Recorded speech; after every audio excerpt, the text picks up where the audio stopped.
네, 항소장 제출 과정을 함께한 특수교사 노동조합 정원화 정책실장과 이야기 나눠보겠습니다. 실장님 어서 오세요. 안녕하세요. 예, 학교 현장에서 무엇보다 이 몰래한 녹음이 증거로 인정됐다는 사실에 동요하는 분위기입니다. 현장에서 어떤 반응이 나오고 있습니까? 사실 무엇보다 통합교육을 걱정하시는 분위기가 가장 큽니다.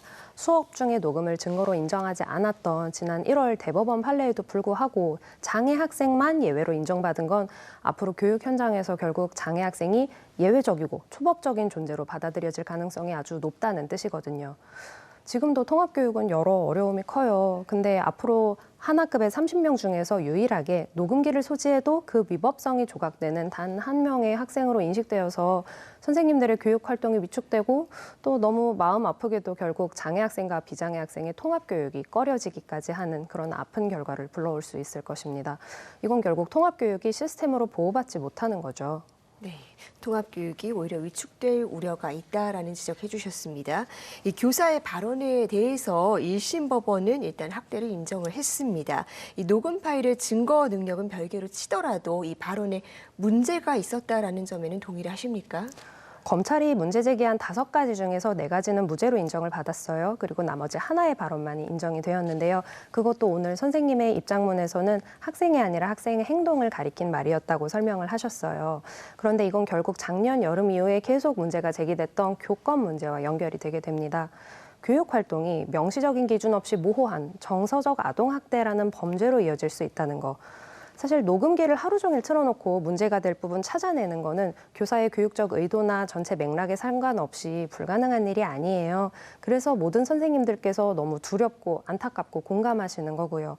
나도 언제든지 징역 10월을 구형받는 범죄자가 될 수 있다는 느낌을 받으시는 거죠.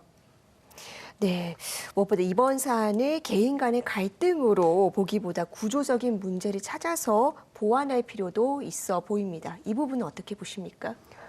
특수교육을 포함해서 지금의 교육 현장은 교육 활동에 대한 결정권이 교사에게 있지 않습니다. 개별화된 특성에 따른 교육적 판단이 아니라 학부모의 요구에 따라서 교육 방침이 결정되는 경향이 있어요. 어떤 학부모는 특수학급이 차버리고 별이라고 하는데 어떤 학부모는 특수학급에서 더 많은 수업을 원해요. 학생이 중심이 되지 못하는 거죠. 그리고 지금의 특수교육은 특수교사 한 명한테 몰리는 부담이 너무 큽니다. 학생도 너무 많고 통합교육도 하고 특수교육도 하고 행정 업무까지 정말 많은데 그걸 다 해내야 돼요.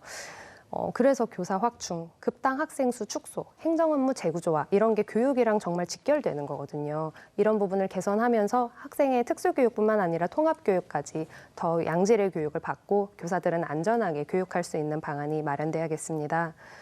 특수교육이 지금의 아픔을 딛고 일어나서 누구 하나의 책임이 아니라 온 학교 그리고 나아가서 국가가 책임질 수 있는 특수교육이 되었으면 합니다.